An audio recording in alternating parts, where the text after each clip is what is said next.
All right, ladies and gentlemen, welcome back to Perception Paradox. My name is Zivile and I'm your host. And today we are in Paris. You know, the city is known for fashion, but just as my guest of today, Tariq, just mentioned to me that this ecosystem is very interesting.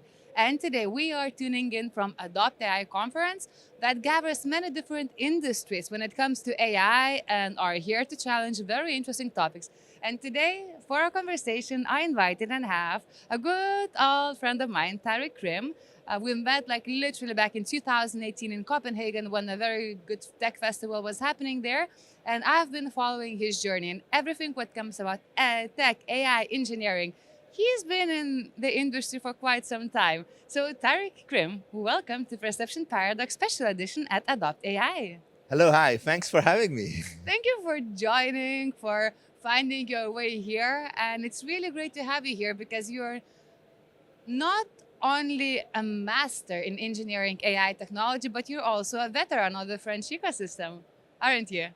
Yeah, it's been 20 years now. We started Ooh like la la. literally with nothing, and now it's fascinating to see how big technology has been adopted, the startup culture, the investment.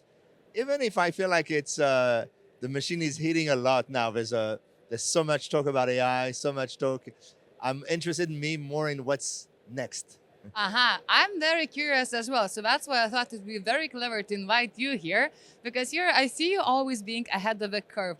And one of the recent topics you were discussing and highlighting, lots of it in French, of course, I was translating about the AI bubble and the infrastructure problems, and that in Europe, we are here just paying the rent rather than owning it. So can you elaborate more about your views and Sure. So it's kind of easy, you know. In the 90s, Europe was kind of a leader in consumer technologies. A lot of the brands we used to listen to music, to watch TV, were actually either French or German or from the Netherlands, like Philips. And what happened is the computer became the center of our lives, and the computer was made in Silicon Valley. And suddenly, Silicon Valley took over everything, and we became the peripheral. And instead of fighting to build alternative, especially when in Europe we invented the web and Linux that are basically the backbone of today's internet. We kind of let it go. We didn't really understand how important it would be. And now we're in a situation where literally every software, every hardware, everything we use to connect to the internet is actually something we either pay or rent to a US or now a Chinese company. And I think it's time to change that. it's time to change that. How can we do that then? It sounds, I think, easier than it is, no? So the thing is, in Europe, we're a lot, and in every place we talk about B2B, about how enterprise should be digitized, how we should like use the data of the companies and create like an ecosystem of enterprise-led revolution. But the way we see things, and even in AI, it's always about the consumer usage that goes after to the enterprise. So if you're good in consumer, if you have great traction, let's take OpenAI with ChatGPT. When they create such a great product, then it's easy for them to say, you see the product you use at home and you love, we have an enterprise version. What we did in Europe, unfortunately, is we do not invest in consumer tech. We do not invest to replace the stack, um, meaning the operating system, the mobile OS, the app stores, with something we've built. So we are basically guided by someone else's rules. And I think it's interesting because with the AI transformation at the moment, most of the big companies in technology in Silicon Valley are challenging. AI is challenging the mobile. Is it the right product for the future? Nobody knows. It's challenging search. It's even challenging cloud because now you don't want to do a cloud for SaaS. You want to do a cloud for AI. So you have to rebuild everything. So really at an, I would say, a turning point where every consumer technology could be changed, and we could adopt and build that. And I think it's time to call all the builders around Europe to start building new browsers, new OS, new things. There's a huge opportunity ahead of us. Uh-huh. So when such events like Adopt AI right now happening in Paris, uh, how can we move the needle instead of just talking? How can we walk the talk then in doing this change? I think it's interesting because the way you see innovation, the traditional way in Europe is that it's an industry. You know, you put a lot of money in large companies and you hope they will do what they say they do. But innovation, as we know, Apple, Google, Amazon, Microsoft, Meta started either in a garage or in a dorm room by 2 or 3 people in general. So it's mostly about talent. And the real question is, it's not about talent. We have talent in Europe. We have incredible talent in France. I've been building my companies with the assumption that we have amazing talent in France.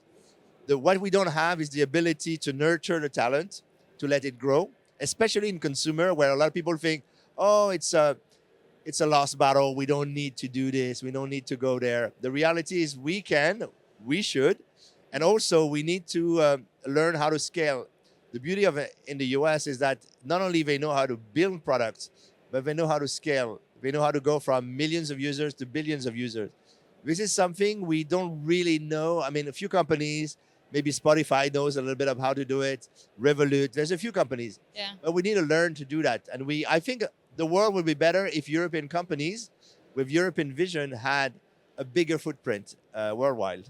Okay, so how do you think we can escalate the growth? We keep seeing right now some great cases in Europe of scaling. Do you think we're so behind because of some cultural barriers or mindset, or are we just don't dream enough, I don't think so. dream big enough? I think it's very basic.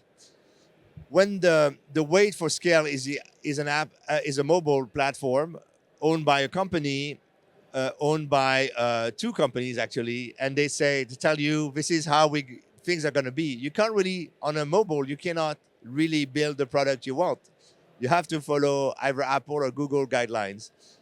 When you're in the cloud, you cannot do everything you want. Mhm. So suddenly, because we don't have these tools that I was talking about, operating systems, Yeah. browsers, mobile device, etc., we do not set the rules.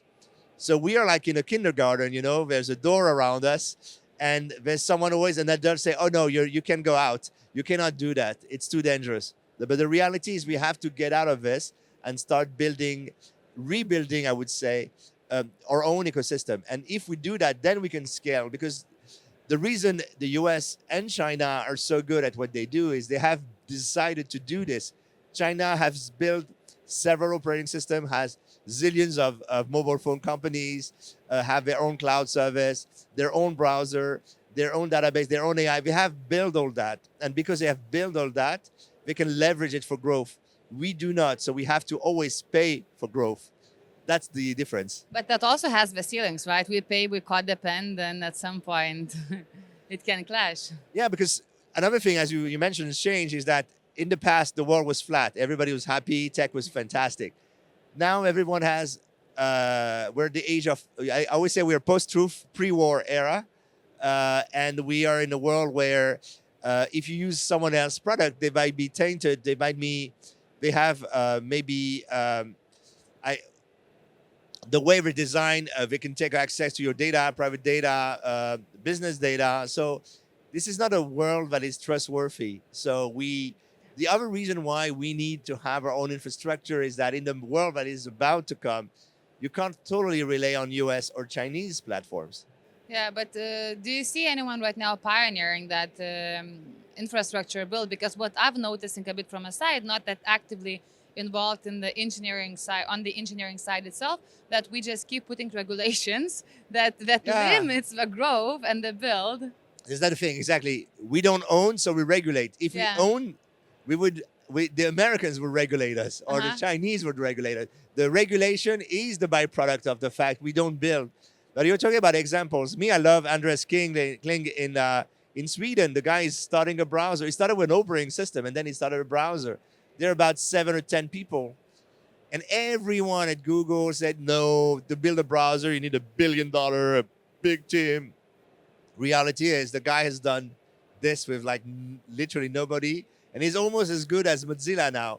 So that give us an insight. We need more people like him. I mean, they already exist. We need to support them. We need to have a new browser, a new OS. We need to have new tools to create. There's the possibilities are limitless. The real question is, how do we make sure that consumer tools are also a priority, and we don't only talk about business stuff. They're very important, but that's only half of the equation.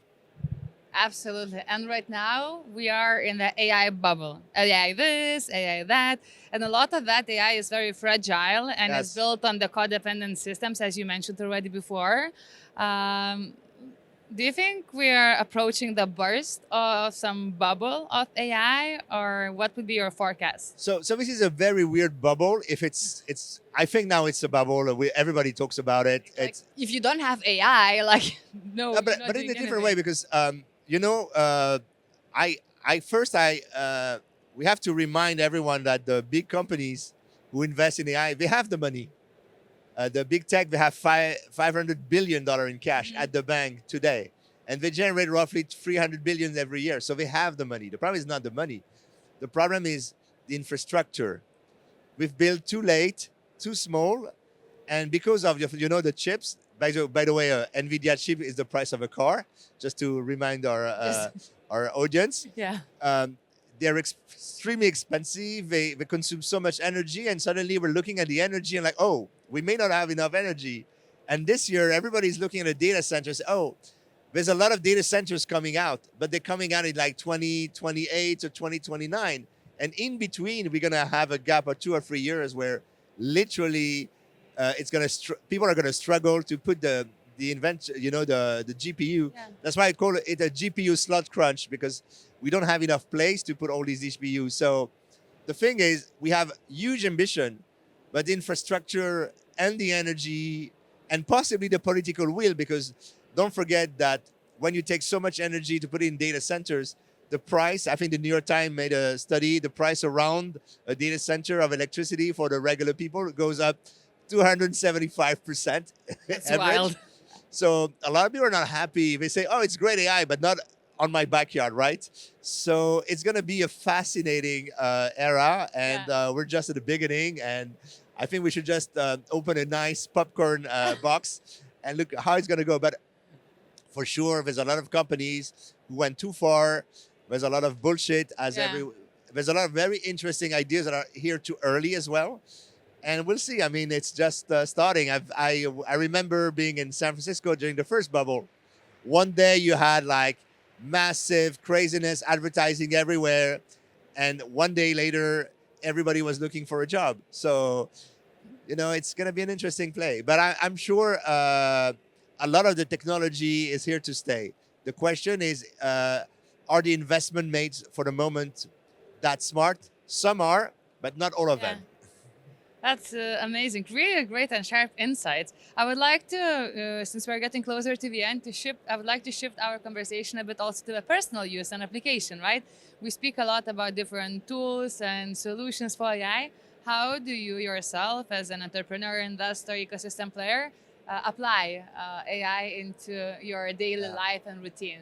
So one of the things I have in my head is I also have started to launch a movie studio that is using a lot of AI in pre-production. So I got closer to how we use AI in the production of movies. We don't do it. We're a regular studio, but we use AI to pre-produce, to work on a scenario, to work on the screenplay. And one of the fascinating thing is that uh, the only way to use AI, the tools are irrelevant. There's always a new best tool every day. Gemini is the best. Claude used to be GPT. Whatever. Doesn't matter. The real question is, what do I think? What do I want to do?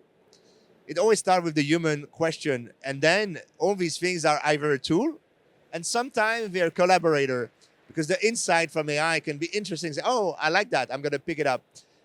Sometimes it's very stupid. So I would say I don't have a specific advice on how, but one thing that is for sure is I need to know what I want, and I organize myself to make sure I stay in control of what I want, because it's so easy. These apps are so fast, so good, so smart. It's going to be very interesting to see how they these application will evolve, but our cognitive autonomy, our ability to think by ourselves, is the thing we need to protect the most.